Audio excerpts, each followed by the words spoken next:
1분 영어 머스터딘의 고혁준 선생입니다. 2022학년도 경찰대 영어 기출문제 바로 순서 맞추기로 진행하겠습니다. 35번 순서 맞추기였고요. 자, 이 문제의 특징 한번 살펴보고 시작하도록 하죠. 자, 모든 영어 시험은 난이도라는 게 존재하고요. 난이도가 분명 경찰대가 높습니다. 수능 영어나 사감보다 더 높아요. 난이도가 높다는 것은 첫 번째가 지문이 긴 경우, 시간은 짧고 그럼 문제의 난이도 확 뛰죠. 두 번째로는 어휘가 어려운 경우죠. 어휘가 어렵다는 건 모르는 단어가 많다라는 것도 있지만, 또 하나는 아는 단어인데도 무슨 말인지 모르겠다, 이런 거가 돼 있죠. 세 번째는 뭘까요? 구문? 아닙니다. 구문은 절대 난이도에 들어가지 않아요. 별로 들어가지 않습니다. 중요한 건 시간과 지문의 길이, 그리고 어휘의 어떠한 아는데도 해석이 안 되는 이런 것들 말하죠. 그게 난이도가 높은 거예요. 알면서도 무슨 말인지 모르겠다라는 게. 그래서 이런 문제를 풀기 위해서 강사들이 제안하는 것은 학생들이 난이도 높으면 피하고 싶거든요. 이거 우리가 회피 본능이라고 하죠. 맞습니다. 우리가 상처를 받거나 어렵거나 고통스러우면 피하고 싶은 게 인간의 본능이고 동물의 본능이기도 합니다. 그러한 본능을 정확히 이용하는 게 바로 풀이법이에요. 난이도가 더 높아서 해석이 안 되는데 그걸 풀 수 있다. 얼마나 좋겠습니까? 그래서 풀이법에 현혹당하는 건 어찌 보면 자연스러운 거예요. 그래서 시험만 끝나면 약장수들이 이 약 한번 먹어봐 하면서 팔게 되는 겁니다. 여러분들은 현혹당하게 되죠.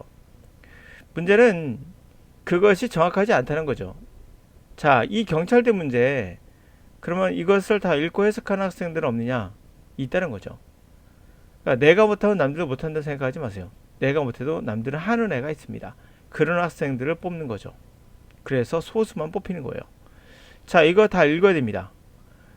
그 또 하나는 예를 들어서 이거 힌트가 돼요. 추가적인 것도 힌트가 됩니다. 그러나 결정적인 힌트는 얘가 되지 않아요. 이거 10% 정도, 5% 정도라고 보도록 하죠. 결과적으로 뒤에가 해석이 돼야지 그래야 풀 수 있는 문제예요. 그리고 디스 같은 경우도 이것저것 아무 의미 없어요. 그냥 가리키는 거에 지나지 않죠. 결국 뒤가 해석이 돼야 또 풀 수 있다는 거가 되죠. 자, 그러므로 현혹당하지 마시고 한번 같이 보도록 하겠습니다. 자, 지문의 길이가 길어요. 가보도록 하죠. 자, 저는 최근에 이 창조성에 관한 이론 중에 하나가 심리경제학이래요. 자, 근데 이것은 어떻게 되냐면 그것이 직접 교육에 적용되는 것처럼 들리진 않죠. 그러나 실제로 그것은 명확히 해주는 데 도움을 줘요. 학교 교실에서 무엇이 필요한지, 그리고 왜 문제가 있는지, 교육을 디자인하는데 창조성을 서포트하는 교육을 디자인하는데 문제가 뭐가 있는지를 명확히 잡아준대요. 그게. 자, 한번 예를 들어봅시다. 생각해보죠. 교육의 목적에 대한 생각을 한번 생각해보죠. 교육자들은 단지 그 정도의 시간만 있어요. 학교 수업 시간이라는 그 정도의 시간만 존재하고, 또 그 정도의 딱 그 정도의 자원만 있어요. 한정된 자원, 한정된 시간. 그리고 엄청난 책임감은 또 따릅니다. 오늘 학교에서. 적어도 미국은 그래요. 그렇게 시작하는 거 적절한 것 같죠? 자, 게다가 추가적으로 뭐가 추가하는 건가요? 창조적인 생각은 독창적이에요.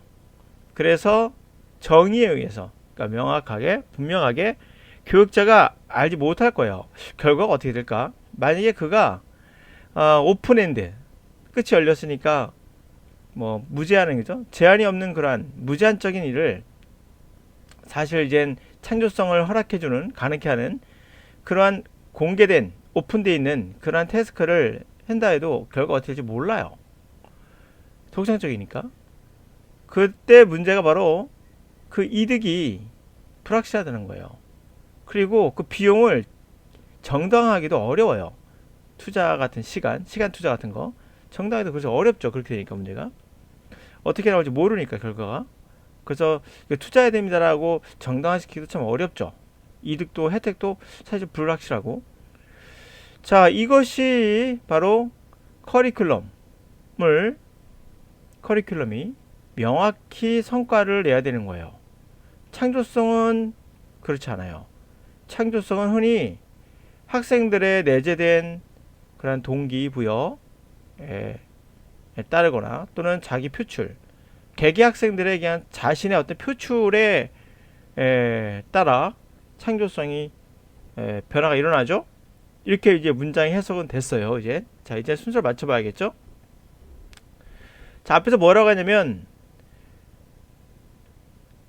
이 창조성에 관한 어떤 이론으로서 사이코 이코노믹스가 얘기했고, 이것이 직접적으로 연결되지는 않지만 묘화하는 데 도움이 된다고 하죠.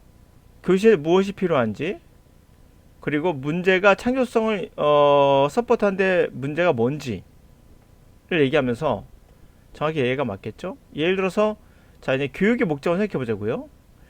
교육자는 제한되어 있는 자원, 제한되어 있는 시간, 제한된 자원, 책임감 엄청 많아. 미국은 저도 그래. 추가하자고요. 창조성의 문제 자체가 굉장히 독창적이라 교육자가 정확히 어떻게 될지를 몰라요. 자신이 투자했을 때. 그런 얘기죠. 그래서 문제가, 그 다음 문제가 결국은 거기에 투자하자는 그 어떤 비용에 대한 정당성을 또 확립하기 어려워요. 그런 얘기 했고요. 자, 요거 중요합니다. 이것이 의미하는 것은 커리큘럼 누가 하는 거죠? 한정된 자원에 한정된 시간에 교사들이 하는 거예요. 그 커리큘럼이 결국 명확한 보답을 가져야 된다는 거예요. 그렇죠? 창조성은 그렇지 않다는 거죠. 하면서 여기서 창조성이 나와요. 그러니까 여기에서 이러한 자원이 한정되어 있으니 결국 커리큘럼이 명확한 성과를 내야 된다는 것을 의미한다가 맞겠죠? 그러면서 창조성 그렇지 않고 그것은 개인에 달려있다는 거. 학생들의 개인에 달려있어요. 거기에 덧붙여서 창조성은 이렇게 되는 거죠. 그러니까 창조성에 관한 이야기가 나오면서 창조성은 어떤 것이다? 개인적인 것이다 라고 해요. 그 두 번째는 뭐랍니까? 창조성은 독창적이다 라고 해요. 독창적이다. 그래서 정확히 어떻게 될지 알 수가 없다 라고 나와요. 덧붙이는 거 맞죠? 정확하게. 그래서 A 다음에 C, 결국에 한정된 자원, 한정된 시간, 책임 엄청 많아. 그 명확하게 보답을, 성과를 그럼 커리큘럼이 선생님들이 커리큘럼 내야 되는데 창조성은 그렇지 않아. 게다가 창조성은 독창적이라 결과를 선생님들이 알 수가 없어. 그러니까 시간 투자에 대한 정당성을 확립할 수가 없지 하면서 결론 짓는 B가 되겠죠. 그럼 정답은 1번이 되는 겁니다. 이거 어떻게 해석하라고 풀 수 있나요? 그 방법에서 저 좀 알려주세요. 자, 그러므로 여러분들 난이도가 높다가 피하지 마시고 해석하는 습관을 꼭 가져야 됩니다. 그래야 발전합니다. 풀이법 같은 이 회피 본능을 이용하는 이러한 방법들 절대 피해야 됩니다. 회피 본능 좋지 않아요. 회피한다고 피할 수 있는 거 아닙니다.